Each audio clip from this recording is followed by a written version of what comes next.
Hi everyone, this is Selena. And this is Chitika. Hello. Hi, and welcome back to, I believe this is our fourth episode of our third series. Very complicated.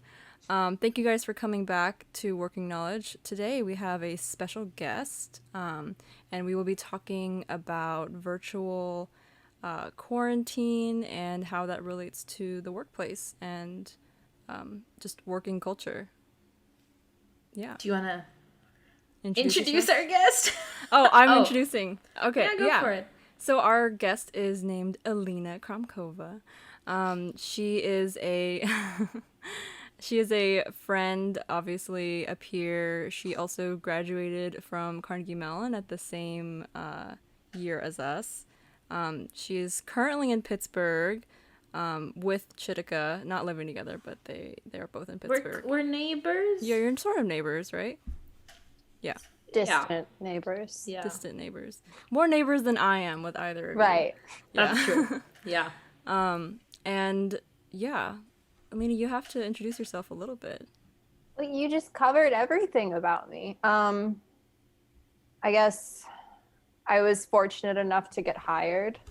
That's a big one, yeah. So I'm working and I graduated remotely and started working remotely, which was really weird. Yeah, I bet. I That's can all I imagine. got. That's good. That's why you're here, in case you were wondering. So, So, how was working or starting work remotely? Just as your general. I mean, no one expected to start work remotely. It was but... really weird, but I think it was also bizarre because I interviewed like remotely. Like I never met anybody in person. Like None of them? Nobody? no. Oh, Like wow. I only really had met a few people before I got hired. So those people I had met in person. So I interviewed, I had like, I mean, Selena, you remember I had like a 4-hour interview in Yeah, the you had a morning. whole day of interview sessions with different parts of the team. Yeah. That was Yeah. wild. oh Yeah. wow. Yeah. But like they were really proactive at like understanding like the implications of COVID. And so like one thing my firm has, I would say, done a really good job at is like adjusting and being really Seems like it. flexible, both like on a technical level, but I think also like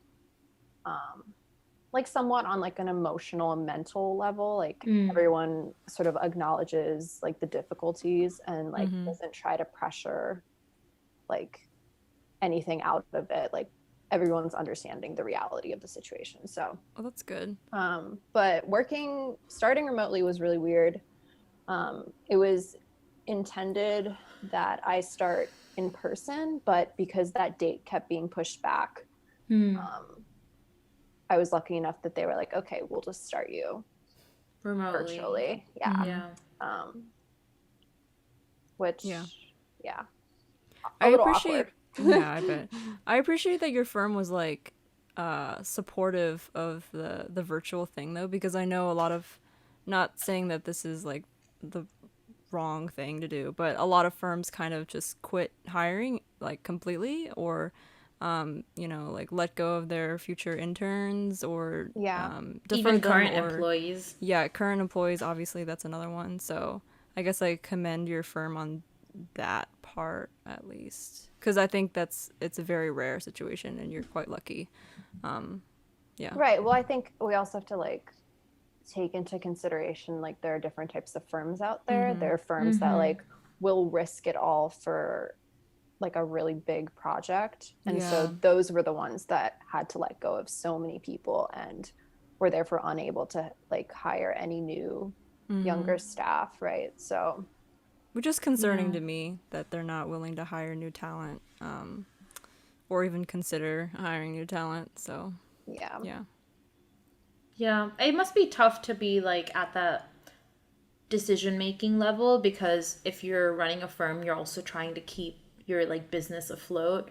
So you have to make those like decisions based on numbers more than anything else, which like I don't envy anybody in that position. Yeah. I probably Yeah. from what I know, like so much of your like you said, the type of firm makes a big difference, and like the firm's portfolio changes things so much. I mean, imagine being a firm that was doing a lot of like mercantile, like restaurants and stores, and like, I mean, that's just like obviously not as much in demand anymore at all, because who knows when people are gonna even go back to that.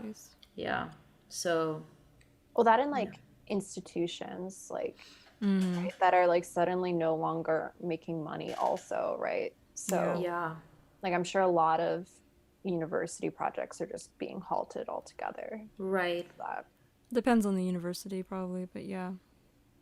Well, there's also like the flip side to that that's interesting though, is that there's like a new increase in demand for like COVID strategizing, Sure. you know.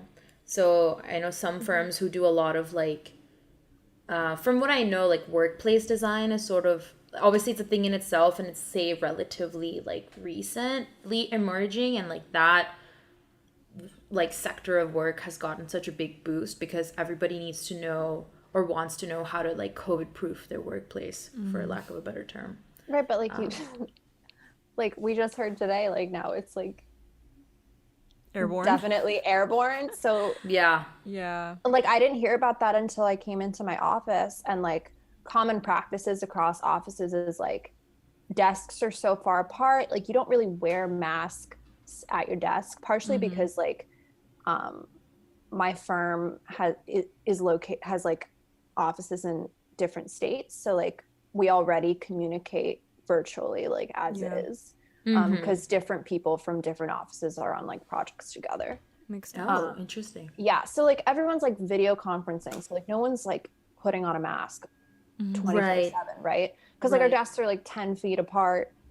Like we walk around with masks, we do anything else with masks. Like if we're talking to each other, we put on masks, but if we're like turned away like in our little like cubicle spaces, like we don't have masks on. So like this morning I walked in and like read that, and I was like what do we do? We just got back. Yeah, like we just got back in last week. So it is concerning. I mean, I know people, like, if they're walking on a not so busy street, or like you said, if there's like a small number of people inside, like everyone has their mask off. And now it's just like, if it's airborne in the way that people are like, yeah, no, like you can just kind of like catch it from infected air. I mean, that really changes. It changes a lot of things. A lot. And really emphasizes the importance of mask use. So, yeah.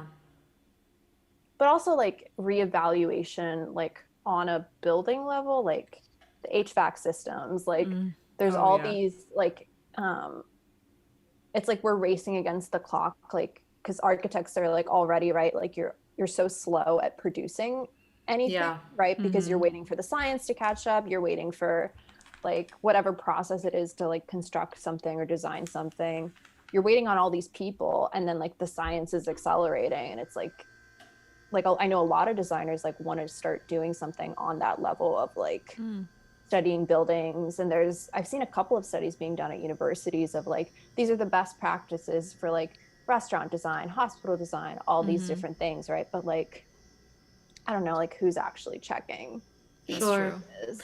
That's true. Well, and the body of knowledge, like any of that is based on, is also constantly evolving. Right. So like one day you think you know how this thing works and like what's safe, and then the next thing, right, like and the who next discovery actually, changes it. Like has that job, like to be able to do that or like study that. So yeah. And there also isn't even enough like just experience, right? Like as humanity to know, well, this is how this disease works, because you can make pretty educated guesses or like honestly decisions about how to prevent the spread of, I don't know, the common cold or whatever in a building. But yeah, it's definitely it's scary to think about. What about other people that you know in Pittsburgh that are working? Are they also like, do you know if other firms are doing the same thing you guys are? So I know that larger firms, like obviously I don't know very many people like from our year that are hired and working. Yeah.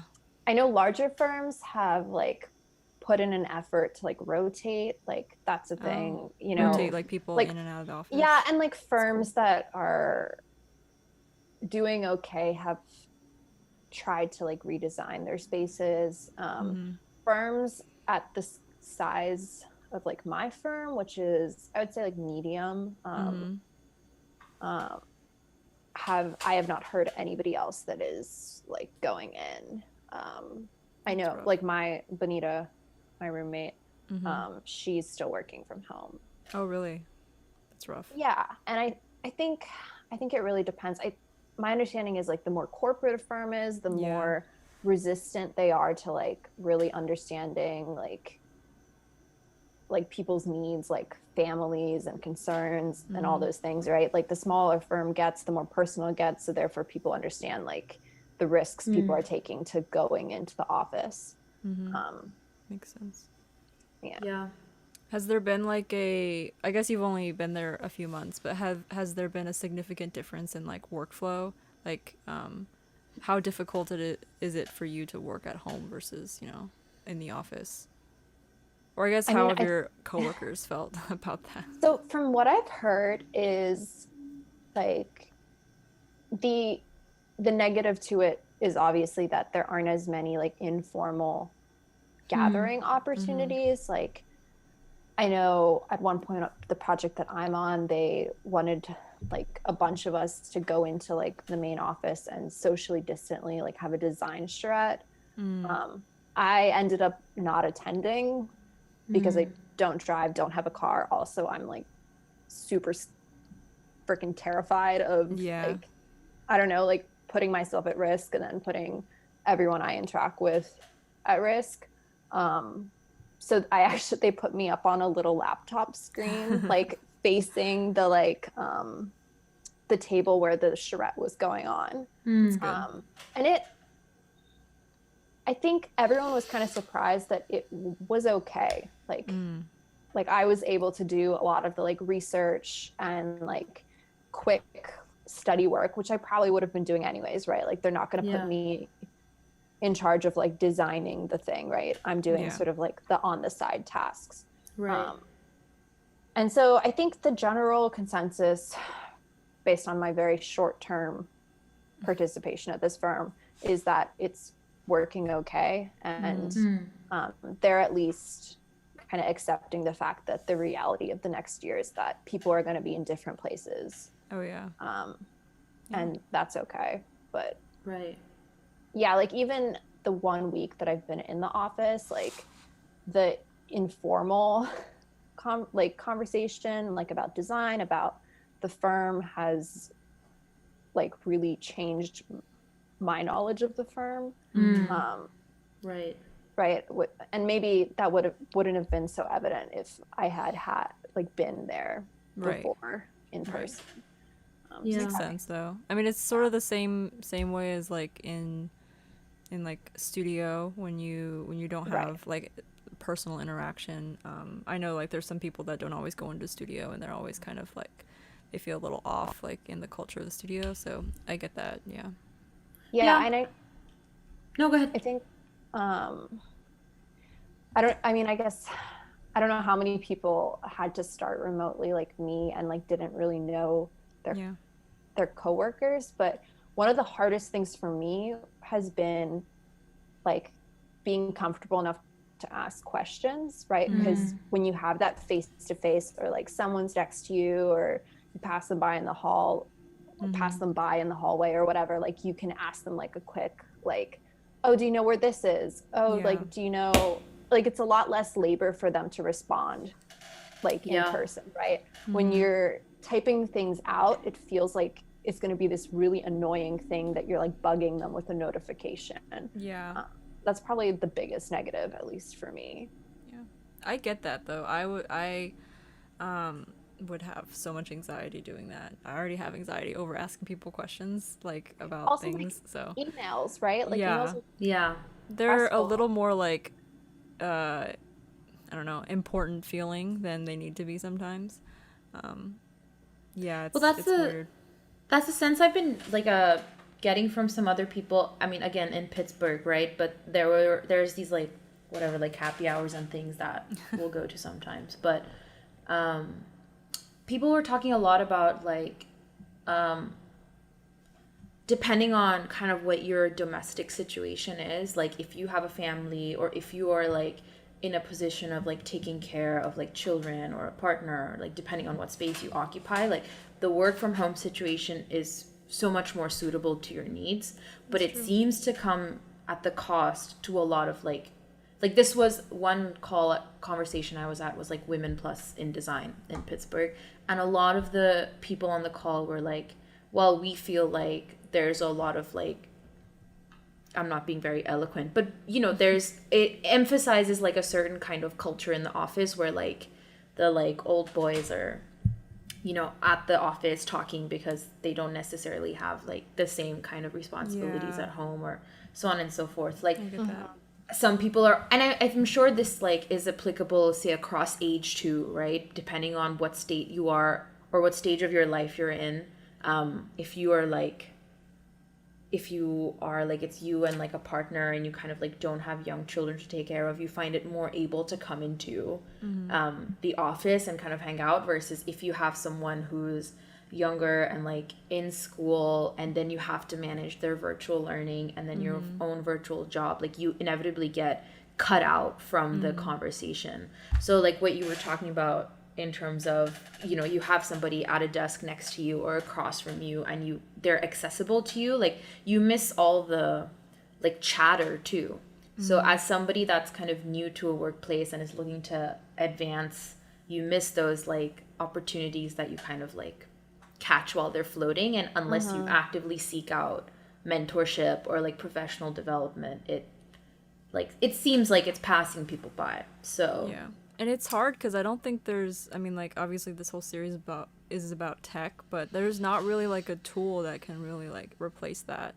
Like, I think, and I know that, like, most architecture firms, if any, like, they don't use this, but Slack is, like, a really good, like, casual, like, email messenger kind of thing. That's, I think, how, like, these tech companies are able to operate so smoothly, like, remotely, because they interact a lot casually. But I don't know how architecture companies are kind of doing that virtually, if at all. Most firms have been using Microsoft Teams. Like everyone, like Benita's firm uses Microsoft Teams, and that's a pretty, I would say, like a more user-friendly tool, especially for older folk.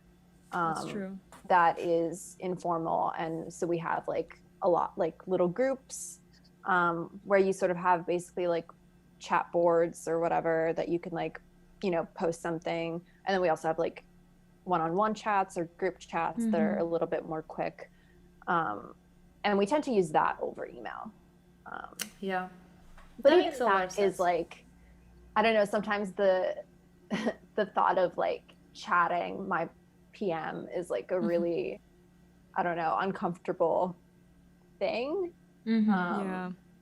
It's like I guess it's like not quite in the culture of design firms to do that yet. Right. That's what I was just gonna say, like, because with tech companies, there's a different like culture of interaction too.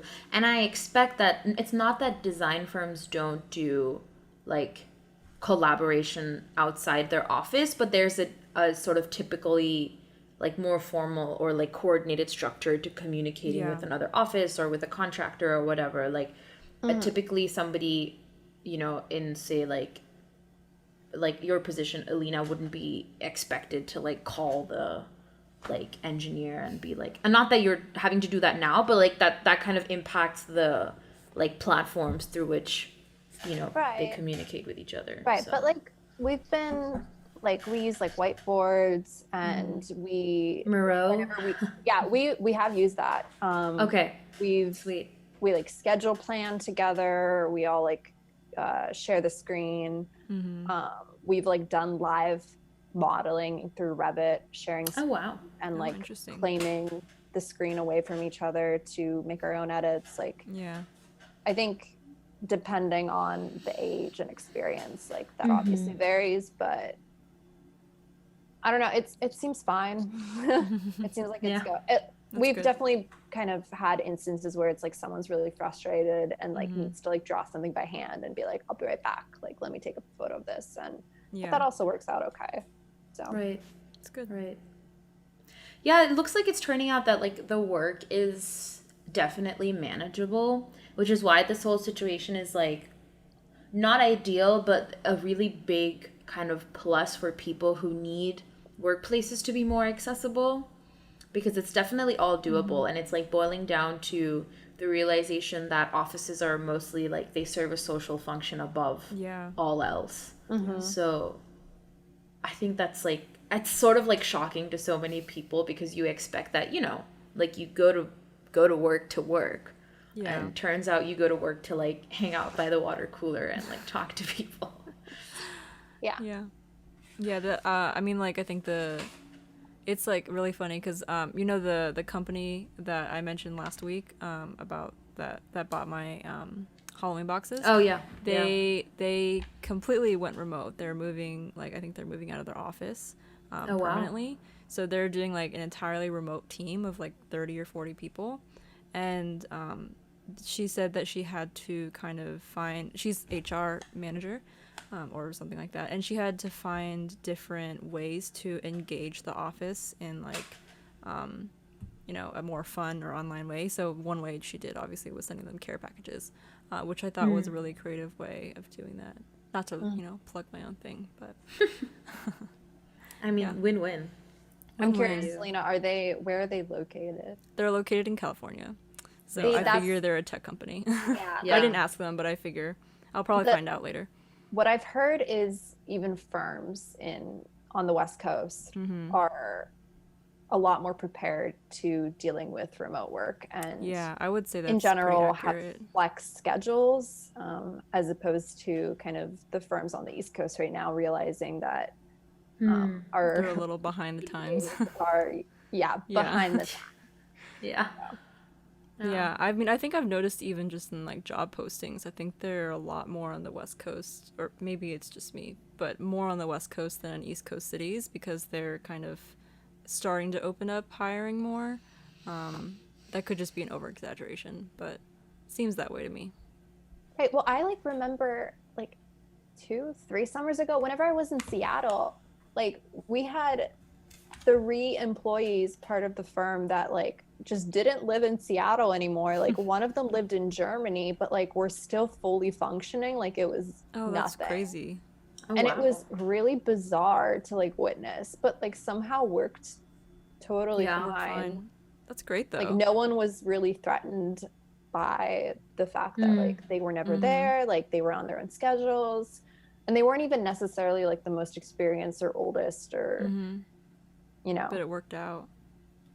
They got their work done, and that's all that needed to happen. Yeah.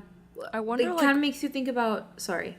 No, you go. No, you go. I was just saying it makes you think about like workplace performance and things like that, right? Because, and this is connected to our studio experience too, where people misassociate like being there and like with working or doing, you know, finishing things, and you like, and that's the notion too that we're taught, is that like you have to be in your workplace to like get your work done. And clearly this is like shattering all of that, because you know, people can definitely work without having to be at a cubicle. And some people would argue that like it's almost counterproductive to like be in that kind of shared and like noisy or whatever space. It sort of depends on the person, I think. I think it's about shifting like the value of certain types of work, right? Like I think there's a lot of work that we do in the office or in studio that is actually way more productive to do at home. Like, I don't know, like relating this back to school, like we would never try to read something in studio, right? It never worked. It never works. You get distracted. Work. It's not the right type of work to do in a shared space. Just like a lot of work that designers do at firms are not at all related to design or drawing or collaboration, right? Like, why can't those tasks be done at home while you're like watching your 3 kids or whatever? Like, right. You know, there are a lot of like soft learning opportunities that are really valuable because like you do them with other people. But It's not like across the board. And just because you're in the office does not mean you're like a hard worker or the best worker, or you know what I mean? Like, I think firms are gonna realize that more and more. Mm-hmm. Good. I'm glad. Yeah. Like visibility doesn't always mean like value or productivity. Yeah. I was saying before, I wonder what it is on the West Coast that kind of enables that culture. Like, it could. I was thinking initially maybe it's the tech companies that kind of have that sort of like that culture themselves. That culture themselves, maybe that sort of gets passed on, just through being there. But I really genuinely don't know because it's such a different culture from East Coast to West Coast. Because I worked in a tech company on both sides. Obviously, they're tech companies, not architecture, but yeah, it's really different. Much more strict on the East Coast. Well, I think they just live better lives. They just live better lives. Honestly, it's just like prettier and nicer and not this kind of like snow and slush. Yeah. Depending on where you live, it'd be great. Pilates, juice, and I need a third thing. Well, everyone's just Botox? like casually hiking. I don't know, like or that. They just have to be like more relaxed, and so they're like, I don't know. I think there's just a competitiveness, and I'm sure Selena, you could speak to this more than I can, right? Like, New York has to be. New York is terrifying. Has to be the most competitive space to work ever. It's wild. Ooh, sorry. It's wild, and it kind of makes me mad most of the time. In a lot of ways, it makes me not want to work on the East Coast, but then I'm like, oh, New York City is wonderful and amazing. So yeah. Sucks. Yeah, I've had someone like walk past, and I was carrying a bunch of things, right? And I was just like kind of dragging my feet. I was like, this is all very heavy and I'm exhausted. And then I had someone who was very like openly and proudly from New York like walk past me and go like, I'm so sorry, like I have to like dash past you because you're walking really slowly, and it's like I'm from New York and it's really bothering me. And I was like, oh, right. I'm not even we get kidding. it. It's sure weird, but it's a thing. But I doubt anyone out of LA would like make it a point to like walk past you and then tell you that they just needed to do it because you were making their blood boil. I was like, was this in Pittsburgh that this happened to you? Yeah, it was in school. Funny. Oh gosh. Names will be unnamed. It's not. It wasn't a student. Okay. So got dissed by an older professor. I wonder who. Yeah. Anyway. It was funny because we ended up catching the elevator at the same time, though. So I was like, the most congratulations common thing. Yeah. Yeah. Well, the elevator is Pittsburgh speed, not New York speed, or even West Coast speed. I don't know. That elevator was slow. You'll have fun on the West Coast, Chitika, and I'll have fun on the East Coast. And we'll compare in 2 years after our. Well, I'm here for now. I mean, we can do a follow up on this episode after I start Monday. Oh my gosh! Wait, you're starting on Monday? Yeah, they sent me the letter yesterday, and they were like, "See you next week," and I was like, "Wow!" And my first thought was, I mean, I'm thrilled, honestly. Like, I was like, I'm happy to start tomorrow. Well, not tomorrow, you know. But for like context, Chitika got a job. I did. Yeah. Yesterday. Yeah. Because she's and smart you're starting and next hardworking and pretty and charming. My firm's on Instagram. Let's not do this. Now you have to update your LinkedIn profile to prove to everyone. Honestly, I've been thinking this since Sunday. Like, what is the appropriate response, and like, when do you know how people plan like when to announce their relationships on Instagram? Yeah. And I'm like, do it on Facebook too. Of course. It'll be will get everywhere. More responses. My LinkedIn, my Facebook. I'll be like, so. I mean, I am so thankful. Yeah, of course you are. Sorry, someone's like zooming. Well, that's somebody was playing really loud music on a boat earlier. That's what I was looking at. It's like 40 degrees outside. I still get asked like by some people in my firm like, how are you liking it here? And I'm like, where? Wonderful. Like, it was wonderful to have a job. I just mean like, yeah, like I'm so grateful. Like, thank you for this opportunity. That's all I can say. Yeah. Honestly, I'm sure that's the mood everywhere. Like, I think I was talking to and this is a real sentence I'm gonna say. I was talking to the CEO on the phone today. Oh. It's a small firm, but yeah, he's very cool. So he just called me to be like, "Hey, I got your like signed letter, blah blah blah," and we like talked so awesome. through some logistical things. But yeah, it took me a second. Afterwards, I emailed him. I was like, "I don't think I said thank you for like offering me the job."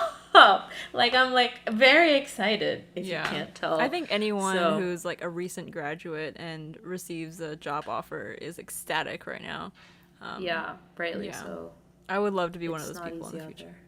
There. You will be. Fingers You crossed. got this. Yeah, we'll see.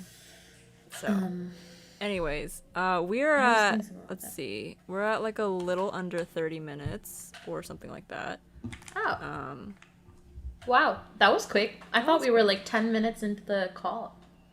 No, we're good. Well, maybe we can wrap up with like some thoughts on, you know, what comes next. Like, would you guys think you would ever be like comfortable or even choose like a remote work lifestyle, or are you just waiting for it to kick back to, you know, normal?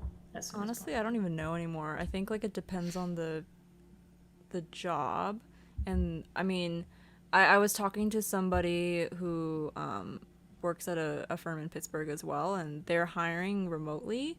And I was like, well, how remotely? Because like, can I work remotely for the entire duration of it? Because that's like something that I would have to do because I'm not there.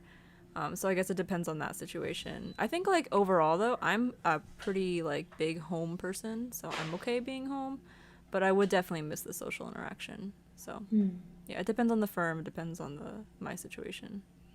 Fair. Yeah. I would never ever be a work from home. I need that like intense separation. Like I just 1 week like made such a difference. Like I think on one hand, like I'd be just terrified of missing out on things. Like that's true. Right. Like that's so important to know people and talk to people and like check in on things that you're not necessarily involved with. And then secondly, like it just like boosted my mood to like leave the house. Like yeah, I think that's like, a big deal nowadays. Leaving like the house every day or any day. I had no reason to like leave, and that's really sad. But like at a certain point, I was like, I don't want to leave just to like walk around the block. Like that's really like arguably more depressing than me like just like ordering Uber Eats again. That's true. Sitting at home. Like now I have a reason to like, I don't know, like walk 20 minutes to work and then walk home. Like it's something. Right. Well, especially since like we came from this like background of, you know, studio and having a strong separation between home and workspace. So it's like, I think like, I mean, it's true of all people because like space impacts people a certain way, but depending on your habits, I think like being in a certain space can kind of kick in a certain mood or like diminish another. So I always feel like, I mean, now it's different and we'll see how I do. But in school, I always felt like I needed to leave to feel like I had started my day to like be a person. And then you also needed to like come back to feel like you had stopped working. Like even if it was on those really like busy days where you came back for just like a 4-hour, you know, sleep, I think it really, you could tell the difference between someone who had like not gone home and actually like made it a point to just leave and come back. So yeah, on board with that, but also just will do any work honestly for the next I would do anything. I don't, if I have to stay at home for the rest of my life. For the rest of the year, maybe not the rest of the year. Maybe not the rest of the year. If it's like permanent hermit, guys. I believe I would be. If it was but like if it became like we had to do it, then we would just have to get like really nice houses, and then you have like, you know, you basically live in like a mansion. Honestly, that's so stressful. Like the whole background thing, like. Oh my god, I know. When like we started what you're doing showing videos about your life, like. Oh. Yeah. Yeah. I was talking to one of the people that I applied to, and we had like a video call, and she's like, "Oh, I really like the colors of your wall," and I'm like, "Thanks." I picked them when I was like 10. So that's funny. Yeah. She was like, "I love seeing people's like homes and their backgrounds," and I'm like, "That's like my worst nightmare. I don't want you to see my background." Yeah. Whatever. Well, it's weird though because like sometimes you're meeting someone for the first time and then they also see the inside of your house and you're like, yeah, this person like typically that's such a like intimate thing, right? It is, Depending on yeah. how private you are that oh, now you know what my house looks like or whatever. So, yeah, definitely strange, but I guess I don't know. I guess like seeing like the lower half of someone's body will be like the intimate thing now. It's like, whoa, you have legs. So, It's like, oh, I know how tall you are now. yeah, that's always a funny one. Yeah. People trying to guess how tall you are. So. All right. Well, I think we should wrap up. Alina, do you have anything you want to plug or mention or no? Plug? No. Plug. I don't know. People like sending their Instagrams or no? All right. An aggressive shake of the head. I don't want anyone to know anything. Sounds good. Thank you guys for listening. Make sure you subscribe to our podcast on different streaming platforms. Give us a like or whatever it is, to whatever it is you're looking for. Thumbs up. Oh yeah. Yeah, just 5 do stars. all the things. And Yeah. Chitika, anything else to add? Do you have anything to plug? I never asked you. This is what I usually plug. No. Oh, okay. Alina and I have a t-shirt business in the works, but that's not. That we've been talking about for a year. Yeah. One Neither day. one of us knows how we're gonna do that. If you do No t-shirts, let me know and I'll buy one. Perfect. Okay, they're just gonna We just have plugged quotes it. on them that don't make any sense. They're just funny to us because they're like things we've said, and we're just gonna put them on t-shirts and laugh at them. All right. Well, if both of us lose our jobs, we can just start one of those like awkward storefronts with shirts that just make absolutely no sense. Yeah. Let's I do love it. that. Okay.